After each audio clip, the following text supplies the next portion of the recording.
Hello, everybody, and welcome to Right from the Kickoff with your host, Joe Wright. And joining me, as always, partner in crime, football partner in crime. It's been a long while, Will. Is William Bayliss. How are you? I'm all good, thank you. I'm ready to cause some crime with you, Joe. That's it, mate. That's it.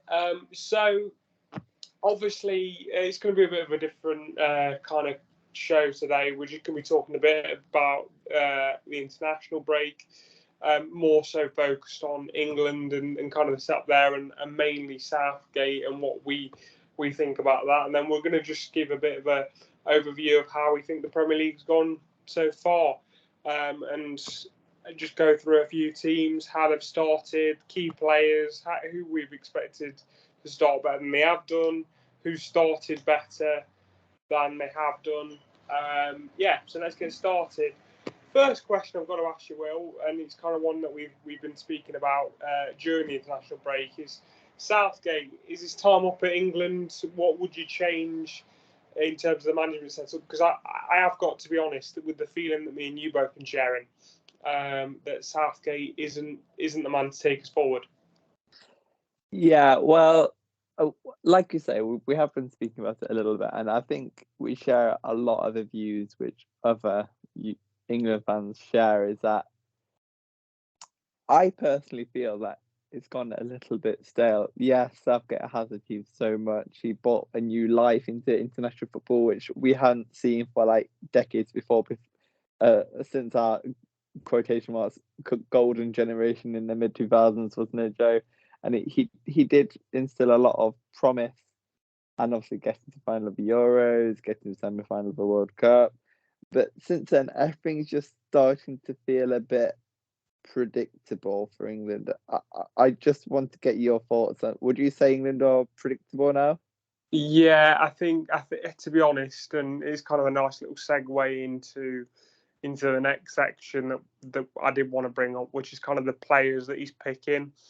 I feel like under Gareth Southgate's management, we need to reach another level now, and I don't necessarily think he's got that about him purely because of the players he's picking. You look at the likes of Henderson, who he's about 45, and then you've got, obviously, you can say what you want, but having Harry Maguire at the back, for me, he's played 8 minutes of football. And when you look at England as a whole, why it started off so well for Southgate is because originally, and it always goes the same way, I understand managers, have their certain players they like to go to, but when you're picking someone who's played 8 minutes of football this season, and before last game hadn't even touched the ball in a Man United shirt, I think it's terrible. And he talks about, and I've said this to you before the podcast earlier on today, where he talks about, well, we need that experience. Maguire's not put a foot wrong for England, blah, blah, blah. Yeah, but in order to get that experience, you need to give people a chance. And he just hasn't done that. I mean, what's your opinion on that, Will?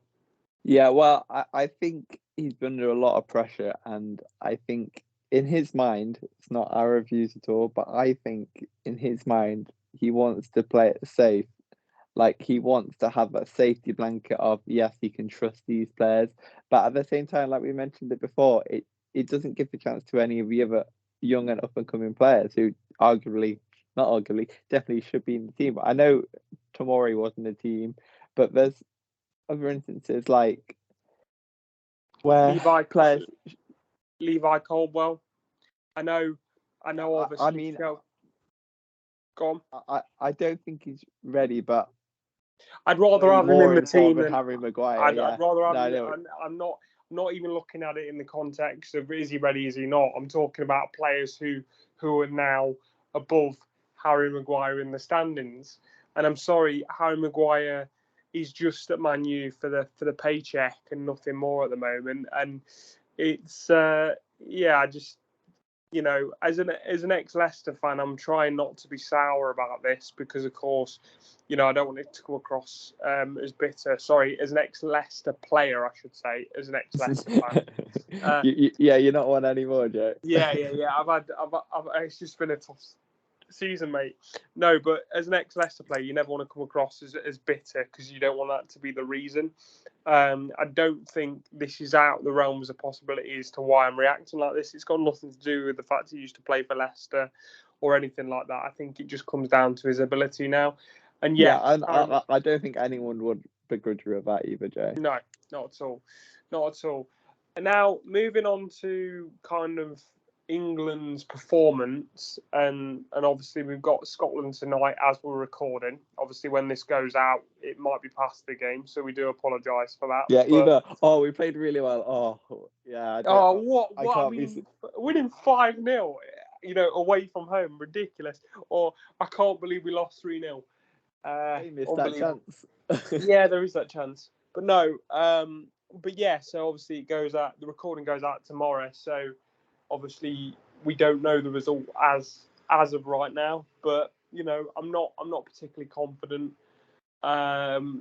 Especially because as well that Scotland are on such a high at the minute. Like, I haven't seen Scotland have this much positive reinforcement behind the players and actually back it up with performances for a good few years. Have you, Jay?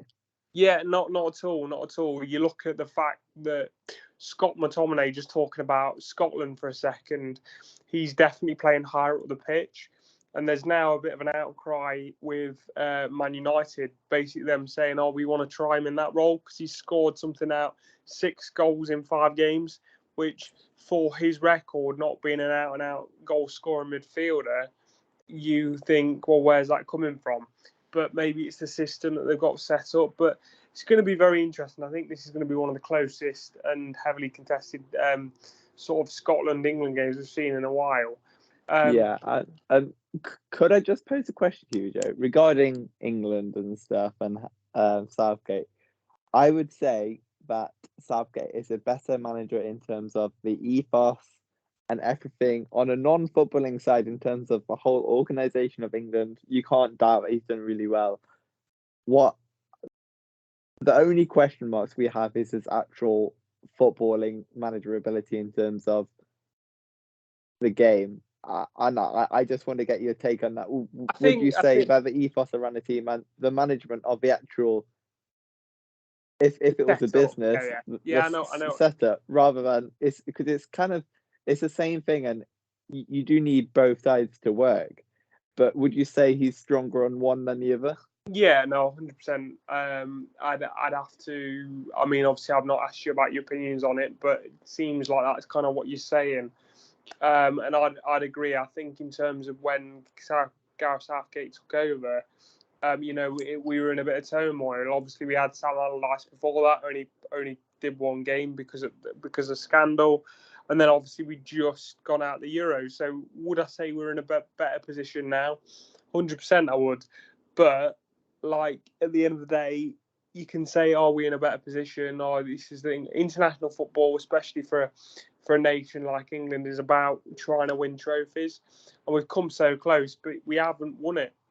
You have to look at why, because yes, we had a golden generation, and you could argue that other teams in that era did have a golden generation. Look at the France team, look at the Portugal team, for example, look at the German team. Like, you could argue that, but the current ability and the ability of England team in decades gone by of not to win anything is a travesty, if you ask me. Yeah, it is. And you have to look at why. But then, no, of course you do. But then I also have to question you, Will, in terms of not question you, obviously, anything. It's all my fault. But I'm just asking you a question. Do you not think, because I think we've kind of come away from that a little bit now, but like, do we think partly some of that's down to English arrogance? A lot of fans think that we're better than that we are, or we've had these golden generations that haven't delivered. Wrong systems, wrong setups. I mean, you look at sort of the era under Sven when I was first getting into football. We didn't really have a recognised out and out winger. You're playing sort of players in and out of position, and you go for the 4-4-2 system, and it was just very rigid. and you've got the likes of sort of Lampard and Gerrard, who quite clearly did not work together. Those are two world-class midfielders in the day, but just couldn't play together. Do you think that's because of a system in a different system? I think if England, because England's never been a very good team for being forward-thinking. England are not a forward-thinking team. Have a look at Brazil; they're a forward-thinking team, for example. Like Spain. Have a look at Spain, France. But in new styles of football, when you see that in the England international setup. Yeah, I mean, it's quite telling, really. I mean, this is kind of going because right now, sorry, Joe, you would scream out to have Rod and Lampard in this England team. I know we have Bellingham and Rice, but like, no, I mean, yeah, you would. I'm not saying you wouldn't, but I think that's what I was trying to kind of get onto is that was sort of the system itself, and not creating a system where those two world class players, because they were world class. I don't care what anybody says. Lampard and Gerrard, having those two midfielders and not utilising them properly. I mean, we had a midfield three at one stage of Paul Scholes, Frank Lampard, and Steven Gerrard. I mean, and we had David Beckham on the right side as well. Yeah, I mean, you know what I mean? And then you got the likes of Joe Cole, who I'm not saying he's at the same standard as those other players, but in his pomp was actually a very, very good player. And you got there's numerous names that you could throw in. The abundance of striker talent. You'd had Michael Owen, Emil Heskey in his time, but then you got the likes of Carlton Cole, Teddy Sheringham. All of those were still in and around in that era. Ian Wright, but just before that era, who couldn't even get a look in. Isn't that crazy? All these strikers, and then of course in that era as well, a young Wayne Rooney was emerging, which is crazy. But the point I'm saying now is obviously football's slightly different, but just going on to Southgate, completely doing sort of a 180 on the conversation, just talking about Gareth Southgate in general. How do you feel like he's dealt with certain situations? One that I'll kind of put on you is when he first started, he was all about, I'm going to pick players on form, and I was quite excited about that because I was like, yes, we're actually seeing players we want to see, and it just seems it's gone the same way. Managers in England especially don't seem to, they like who they like, and they don't seem to divert from that. I mean, what's your opinion on that? Because, I would love a manager to be like, no, actually, Gerard Bowen in the first 4 games of the Premier League season, I'm just talking from a manager's point of view, has been fantastic. I'm going to give him a go. Do you know what I mean? He deserves a go. I don't care if he's got 0 caps. I don't care if he's got 1 or 2 caps. Why not give him a go? Because he's been absolutely electric in the first sort of 4 games. I mean, why don't we see enough of that? Yeah, I think there's an element of that because obviously we did see Bowen in an England shirt, for example, but I don't think there's been enough of that. I don't think there's been given a fair stick, as it were. They're like, okay, we're playing for this odd friendly, but after that, then it doesn't make a difference because, they may have scored that 1 goal in a friendly, but we're just going to revert to what we see normally anyway. So, yeah, I mean, we could sit here and talk all night about England and England's tactics and stuff, but I just feel like, and everyone's got an opinion on it, But having said that, the fourth final against France where we lost, on another day we could have easily won that game. It's but just we didn't. no, exactly. But football is all about fine margins, as a young Mark Warburton once said. We were a couple of penalty kicks away from winning the European Championships. So, it's all ifs and buts. Yeah, but if okay, I got a question for you. If England had won that tournament, would we be sitting here with the same conversation? Because I think Absolutely we would. Not, no. Oh, you don't think? I think we would be still having the same conversation about him going stale. 100% we wouldn't. 100% we wouldn't, and I don't think you would either. And purely because trophies make legacies, right? Trophies make legacies. If my whole premise is we haven't won anything, it's getting a bit stale. I don't think we're actually improving anymore. Whereas if we'd have won that trophy, if we'd have won the European Championships, in that moment, you'd be sitting here saying, well, we've won a trophy, stick with the guy. I think most people will be saying that. But that's the point is you are It's this hypothetical. is a business at the end of the day, and it's all That's about very true. winning trophies.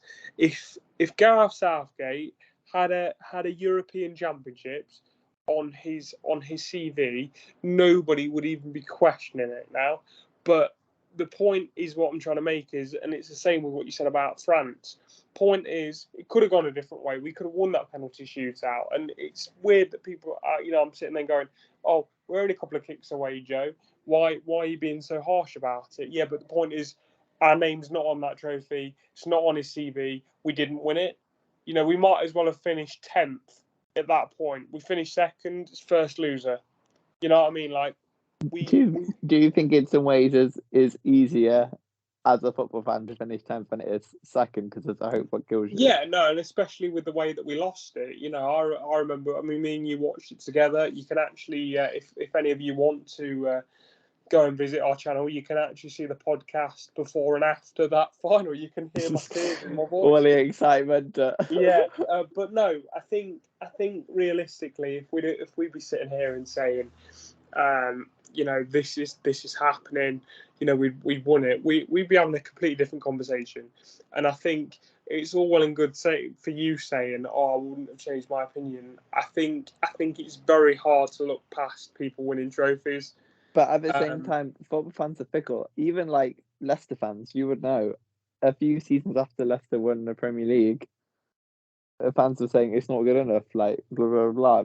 Football fans always want more. That's because they were idiots. Like, and you say England fans aren't?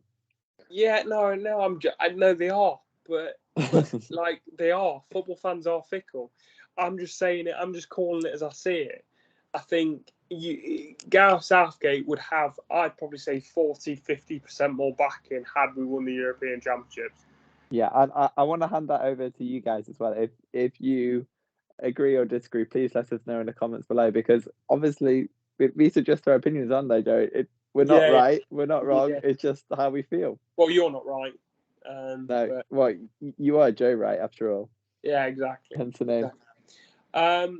But yeah, so moving on, we're going to sort of park the international stuff, unless there's anything else you want to add to it, Will. No, I think that's a good way to park it there. Yeah, that's everything we've covered.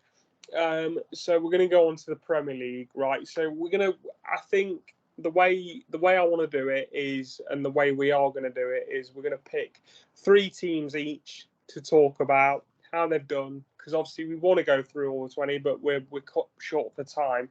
So I'm going to start off,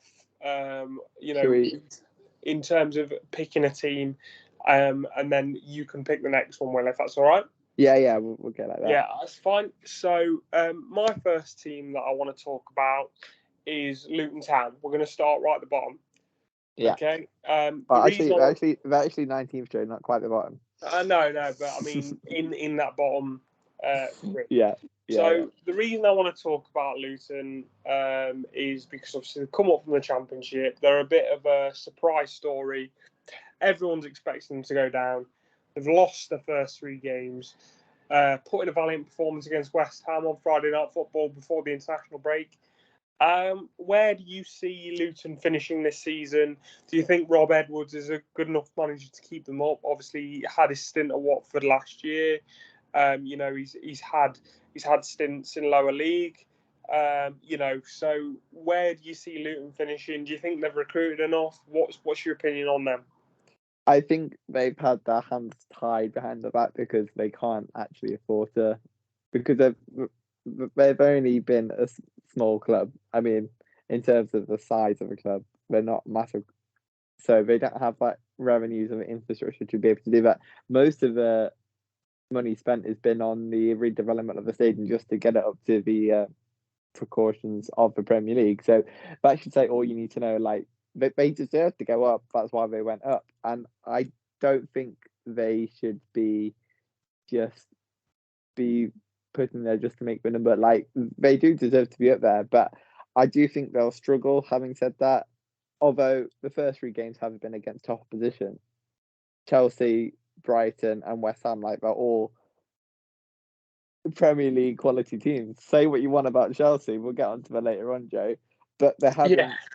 I think that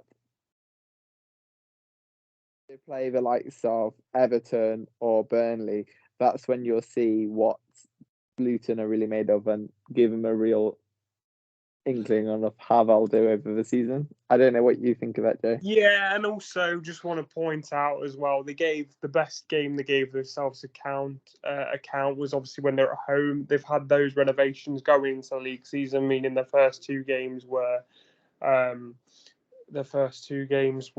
away. They had to cancel the game against Burnley due to the renovations. So, I think if Luton are going to stay up by some miracle, I personally don't think they will. But if Luton are going to stay up, they're going to need to make their home ground a fortress.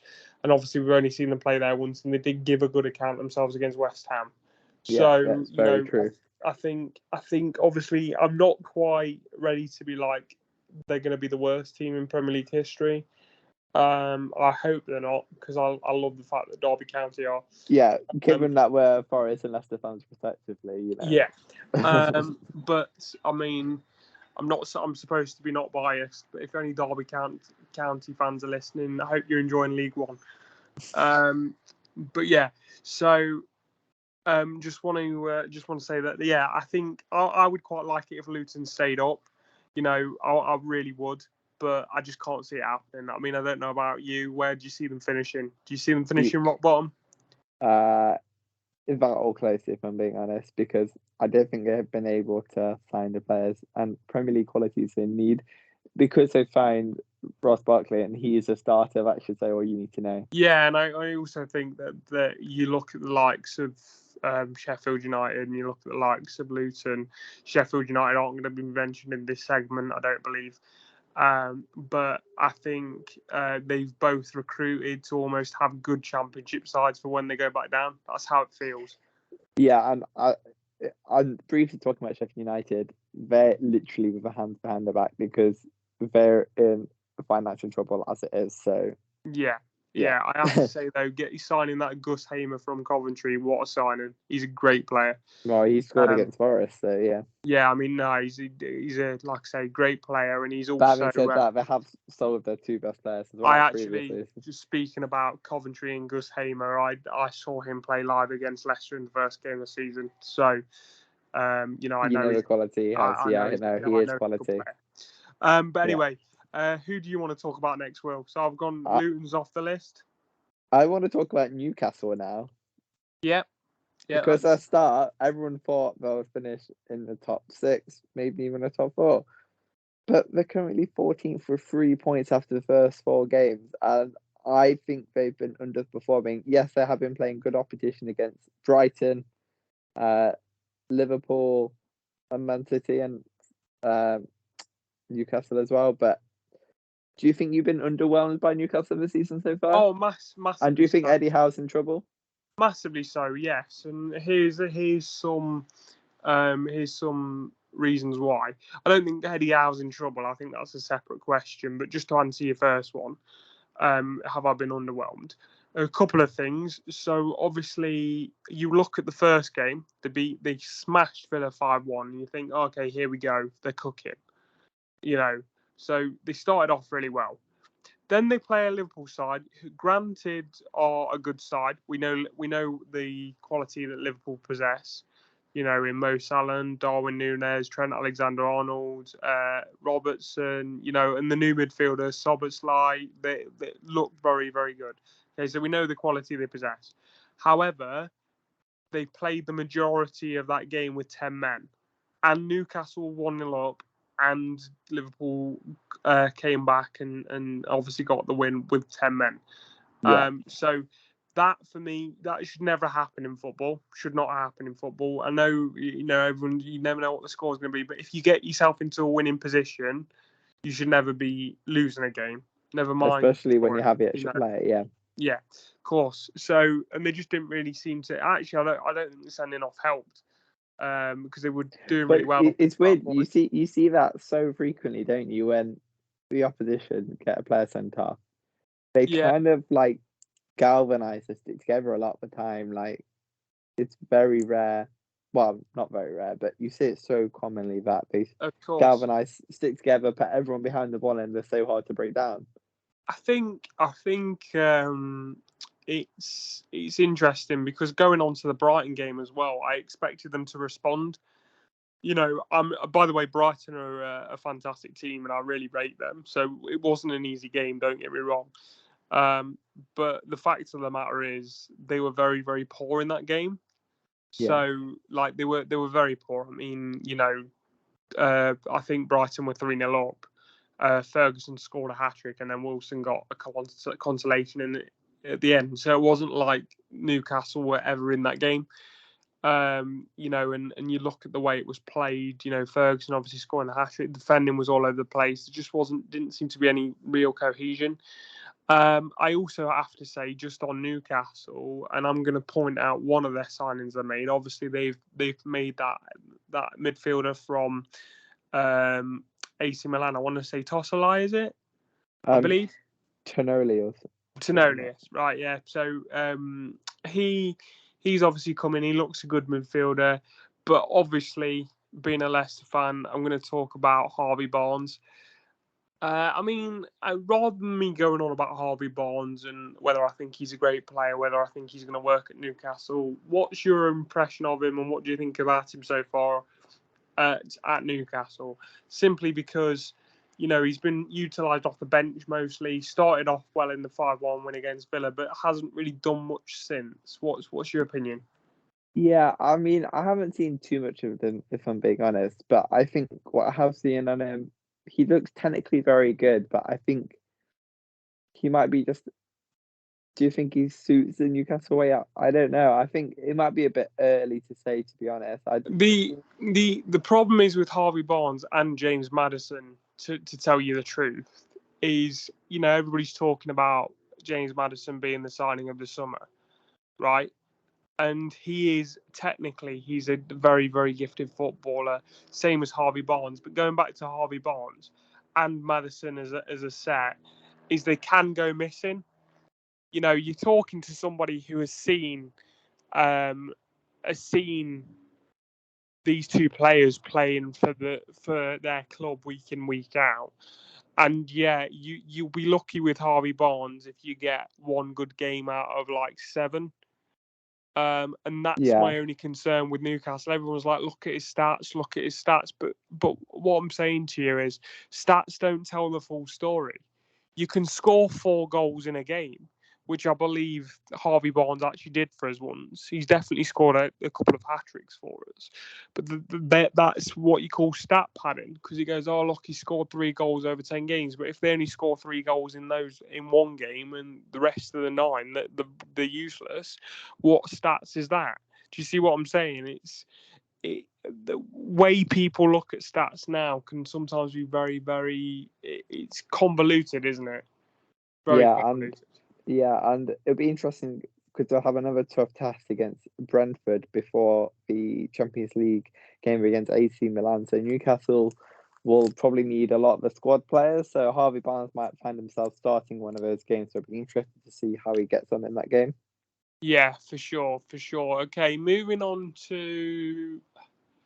Do you know what? I'm gonna do it. I know you said, oh, you didn't really want to talk about them, but considering you're a Forest fan and we're on a podcast with a Forest fan, I'm gonna do it. How have your boys started? And obviously you've had quite a lot of signings, a lot of people on social media. I think I basically saw somebody refer to you as like Chelsea light, in the fact that you made a lot of signings. How are you feeling about Forest and kind of the momentum going into the season, considering you stayed up quite comfortably in the end last season? Well, very confident actually after the Chelsea game, particularly. I think obviously 6 points after 4 games. You can ask much more than that after our tough running bar Sheffield United, having Chelsea, Arsenal, Liverpool, and Sheffield United. Like realistically, you look 3, maybe 4 points if you're lucky, but having 6 points and arguably having good chances to get points off Man U and Arsenal as well. I think I do think too many Forest fans will grumble. I'm not grumbling personally. I'd agree. With it. And obviously with Sheffield United coming up next, there'd be a really good points to get a good standing on. That. You mean Burnley? Burnley, sorry, that's what I was meant to say. Yeah. But yeah, I'm very comfortable being a nice ninth. Got the nosebleeds heights at the moment, haven't? Yeah. And more importantly, winning away from home against Chelsea, because obviously we all know Forest forms away from home last season was not the greatest. Let's be honest, Joe. But this season, that was definitely your Achilles heel and why you were down there for most of the season. Your home form is actually what saved you in the end. Yeah. So having been able to get that first away win so early on in the season can only stand us in good stead. And you refer to the signings. Yes, we've signed 12, 13 players, but we've also let go of a lot of players. We've loaned off and sold or released up to 29 players. So, and including Brennan Johnson, which, yes, would be a miss, but I think we've signed quality players to hopefully show that. And Ilanga is a prime example of that. So I'm very positive that we've actually got the strength to do well this season. The way I would describe the Brendan Johnson situation is you've sacrificed probably more quality in that area for better quality in the overall team. I think that's the best way to describe it. Your team's gotten stronger now rather than just being in that position. Also, I do find that nearly 50 million for Johnson is football's gone mad. You know, I'm not saying that in today's age he's not worth that, but he's not worth that. No chance. I mean, but again, we're talking about today's prices. Because he's British and he's a young player. Yeah, for sure. And you know what tax rate that's gonna solve it? It's gonna exponentially increase his value, regardless of his ability. Of course it is. But yeah, I mean it's just mad. But where do you think you finish this season? I'll be obviously number one priority. You know how it is, Joe, to stay in the league. But I'm hoping we'll be a little bit more comfortable than last season, and I'll be happy. Yeah, I think if I was to say to you now, with 5 games to go, you know you're safe, I think you'd take that, wouldn't you? Yeah, 100%. You know, this season you won the league, Joe. Yeah. Even halfway through the season, it was like, oh, there's only 10 more points before we are safe from relegation. And obviously, we're probably not going to win the league, and you know that, I know that. But I'm going to have that same ethos as long as we stay in the league. That's what you can really ask for at the moment. Yeah, 40, we can build on it from there. 40 points is all you need. That's all you need. And I just want to give a special mention of Awanye won Player of the Month and won Goal of the Month as well. So we'll be very lucky to keep hold of him in January if this goal scoring. He's a quality player. I spotted it on his debut, to be fair. Yeah, and he proved a lot of Forest fans wrong. Not in myself, because I always trusted him, but last season he was unlucky with injuries, and if he stays injury free, I don't see why he can't score more than 15 goals this season. Sorry. Yeah, for sure. Just want to get this off a Forest fan. Did I or did I not tell you last season he was quality? Did I not say? You did, Jay. But yeah, there you go. You also tell me lots of things which I don't really pay much notice of. So you know. There you go. Right. So let's move on to the next team. Next team. Oh, it's my turn to pick, isn't it, Jay? Yeah. Oh. Let's keep on a similar theme in terms of Johnson, and let's go for Tottenham. Now, I really, really like Ange. I don't know about you, Joe, but I do. I think he's a breath of fresh air. He makes it easier to watch press conferences. Yeah, and it's just refreshing. And obviously, form so far, they've beat Bournemouth 2-0, they've beat Man United 2-0, got a 2-2 draw against Brentford, and they beat Burnley 5-2. So obviously not a massive test yet. This will be coming up on the 24th when they play Arsenal and then subsequently Liverpool. But I think we say this quite frequently with Tottenham. They often start really well and then they decline because you know what they're known as, Joe. Bottle jobs, yeah. But it feels different around Spurs at the moment. I think, ironically, selling Kane might help them overall because I'd agree with that. because it gives them more freedom, more flow, like you say, to play the football Ange wants to do, rather than having Kane. Yes, he's one of the world's best strikers. Yeah, but they finally seem to have signed a manager who isn't bothered about conceding goals but wants to attack. Yeah, and we've seen that. A really good example of that is when Brendan Rodgers was at Liverpool in his first few seasons, where the aim of the game was to get one more goal on the opposition, and it was so entertaining to watch. Yeah, let's not talk about the Judas. Yeah, well. anyway.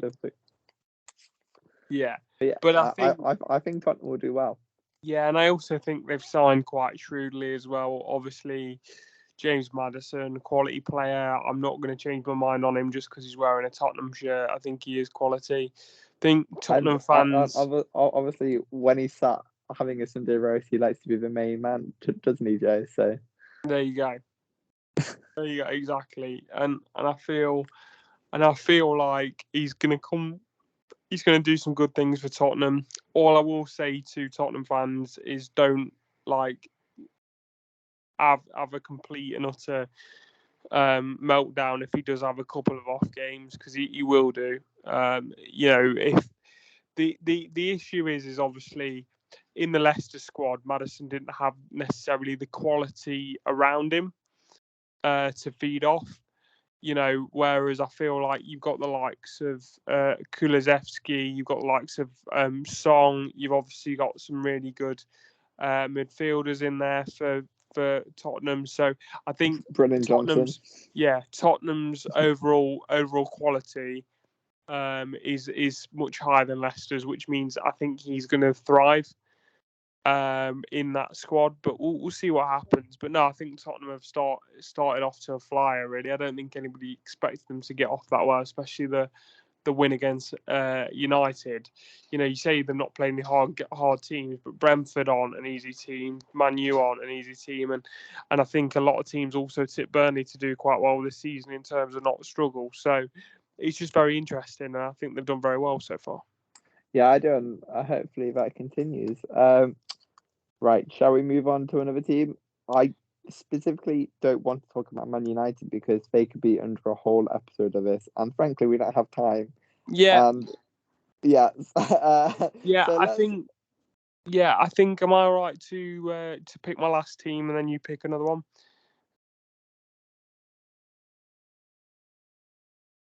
Hello. After you. Yeah. So I'm gonna pick Chelsea. I know that obviously we've said that we want to pick teams. What I would say is Chelsea for me, they just seem a bit of a mess right now, don't they, Will? A bit of a mess.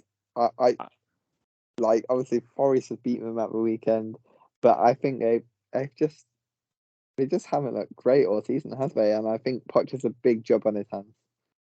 Massive job, and I think I would love to actually get the screenshot and insert it in the camera for this. But me and you had a conversation. I think it was either before or after the Forest game surrounding Chelsea. I believe it was after, and I just don't see where Chelsea have gotten better since they sacked Tuchel, and obviously Todd Bowley has now spent over £1 billion, not a million. I said it. You heard me. £1 billion. Yeah. And I just don't really know what to say. I don't really know how bad that squad is, considering the money they've spent on it. I'm not saying it's a bad squad because they've got some talent there. There's no denying that. But in terms of spending £1 billion, you'd want your squad to be a hell of a lot better, wouldn't you? Yeah, and you know when it's still bad when Raheem Sterling, I know he's a quality player, but he's still one of Chelsea's best players. And that's after they spend £1 billion. Doesn't that just blow your mind? I mean, it's quite difficult to kind of get your head around.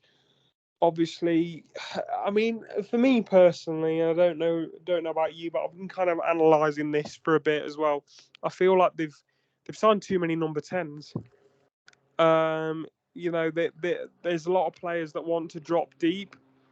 They don't really have a recognised number 9. I mean, obviously they've got that Nicholas Jackson, but he's not really proven yet. He put in one good performance against Luton, but I'm pretty sure I could put on a Chelsea shirt and put a good performance in against Luton. And you're in a wheelchair for anyone doesn't know. Exactly. Just to throw that out there. But yeah, I think it's an interesting one because I don't really think they've got fully enough. I don't think they've got enough quality, which is just ridiculous. It's not so.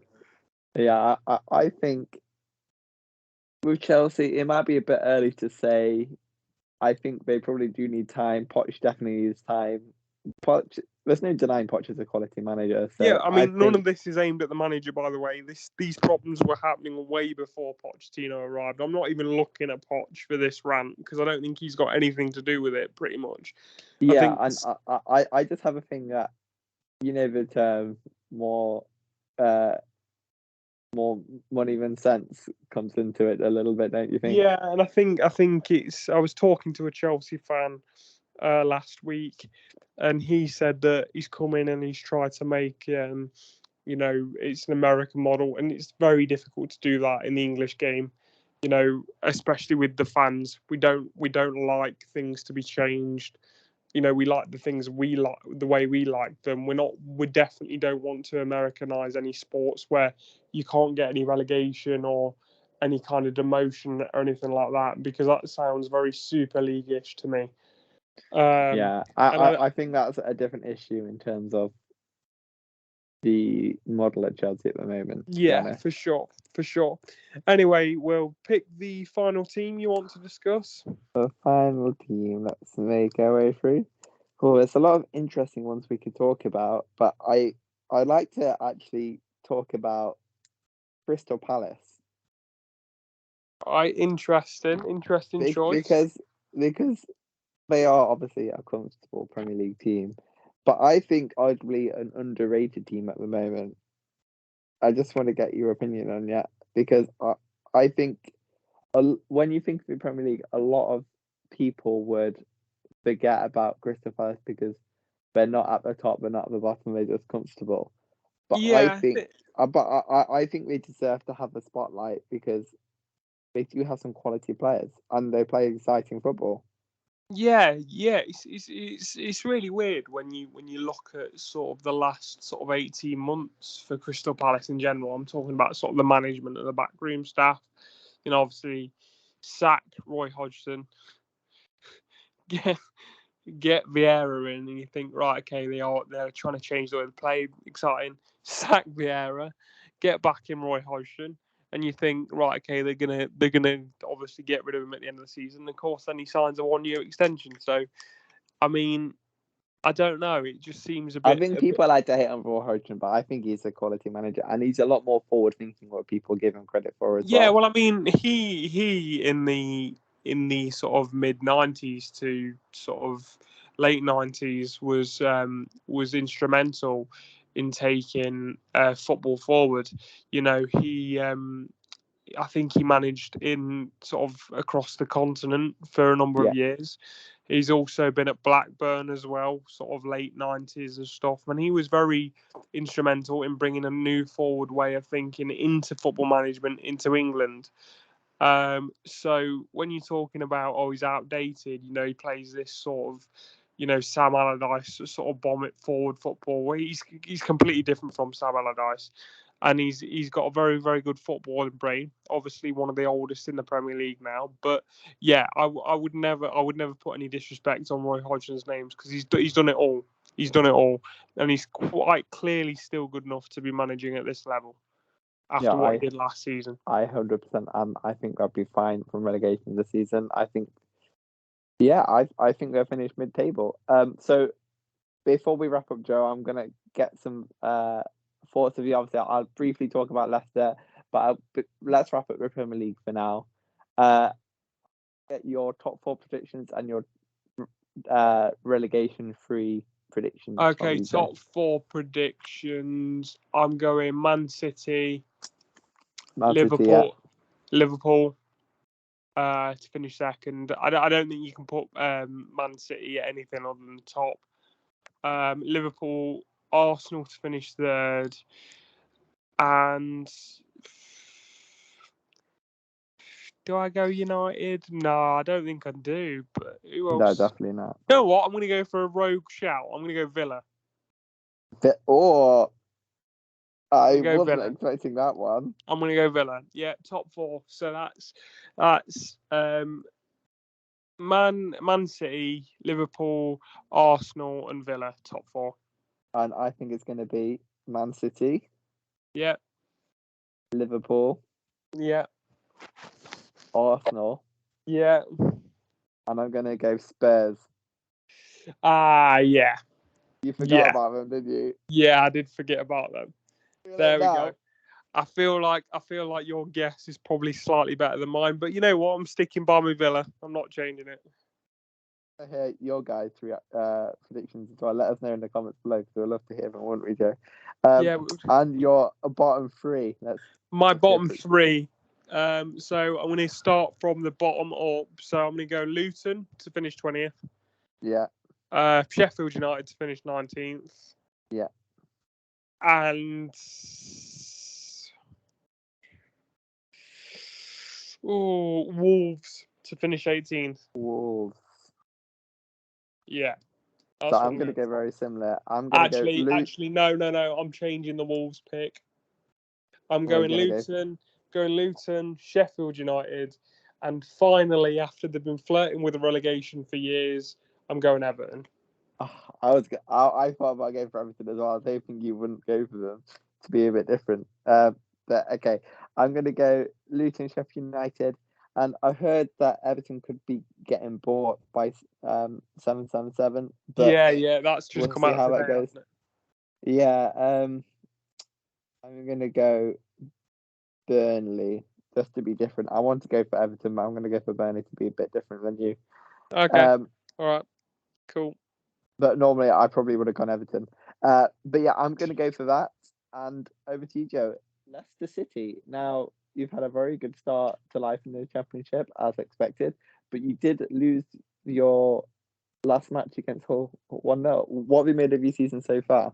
Do you know what? I think if you'd have told me at the start of the season that I'd be sat here, we'd have won the first 4 games in a row and then lost the 5th. I don't think I'd been complaining too much. So I'm pretty happy about that. I think the only concern I've got is the way that Enzo Maresca, for any of you who haven't heard of him, he's a new Leicester manager, ex-Man City assistant coach. I think he is looking to build a different type of football. We're very much possession-based.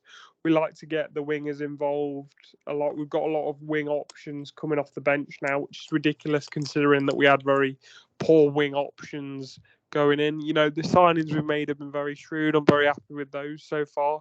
Obviously, Connor Cody's been out injured. But no, I am happy with the start. I think on another day as well, we could have potentially beat Hull. I'm not saying we were better than Hull. I think they did deserve the win, but we hit the inside of the post in sort of last 5 minutes as well. So, I feel like I'm pretty happy is all I'm going to say. And, this new system and new background staff, everything like that, like it's going to take time to bed in. So we are going to lose. I reckon we're going to lose at least 5-6 games a season. And that's me being like at the top end of best. That's what I'd be aiming for. But we easily could lose 9 or 10 games in the Championship. It's not around the realms of impossibility for sure. Well, that's why we love the Championship, because anything can happen. Yeah. I mean, obviously, Leeds and Southampton have come down with us. Leeds haven't had the best of starts. back down in the Championships. Southampton lost 5-0 to Sunderland the other week, which I couldn't believe, to be honest. Yeah, so but that's what I mean. It's anybody's, and it's Rotherham beating Norwich as well weekend before last. Like, it's kind of everyone's expecting certain things to happen in the Championship, but it's one of the hardest leagues to call. Like, you can't. I think it's because there's a lot of heart in the Championship. Yeah, of course there is. Of course there is. But no, am I feeling good? Yes, I am, and we'll just see what happens. We've got Southampton this Friday night on Sky, so big game. Big game. Big game. Big game. And before we wrap as well, I want to say congratulations to ex-Forest goalkeeper Bryce Amber for getting nominated for the world's best goalkeepers. I know I was raving about him when he was at Forest. I said he could be one of the top goalkeepers, but I never thought it would be that level, and it's just a testimony to him. Yeah, he's a bit of a loose cannon. I do like Samba. I do really like his personality. He's always been a bit of a loose cannon. Very good goalkeeper, though. Very good goalkeeper. He got us promoted. He was one of the key instrumental reasons. So, congratulations to him, and I hope you go strength to strength. Not that you're going to be listening, but just want to put it out there. All right then, guys. On that note, we are going to leave it there. If, like I say, anything that we've discussed, if you want to leave a comment down below, obviously, if you want to like the video as well, it always helps the channel out. And anything that we post on our socials, that's Instagram, Instagram, Facebook, and YouTube being the main ones, then please just give us a like. All right. Until next time. I don't know when it will be, but hopefully we'll make it more frequently now. Yeah, definitely. All right, guys. See you in a bit. Until next time.